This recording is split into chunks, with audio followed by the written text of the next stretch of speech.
mga igsoon at tutas mga pag-ampo.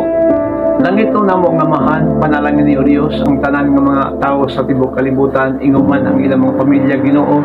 Kung sa may mga problema nila Ginoo, mga suriran silang kinabuhig sila, gihasol man sa yawa, sa diablo, sa datang espiritu. Ayaw sila pasagdi Ginoo, tabangi sila Lord God, na ikaw Ginoo mga panalangin kanila Ginoo. Financially, spiritually, physically, materially, everything they need God. Hallelujah.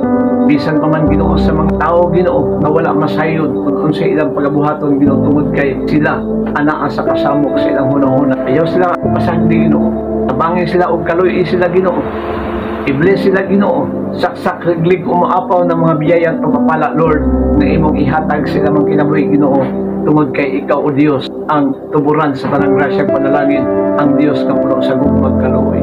Tunggang Ginoo ang mga pag-ampo ug kinintanan o God, among gipangayo diya lamang sa imong ngalan. In Jesus name we pray. Amen.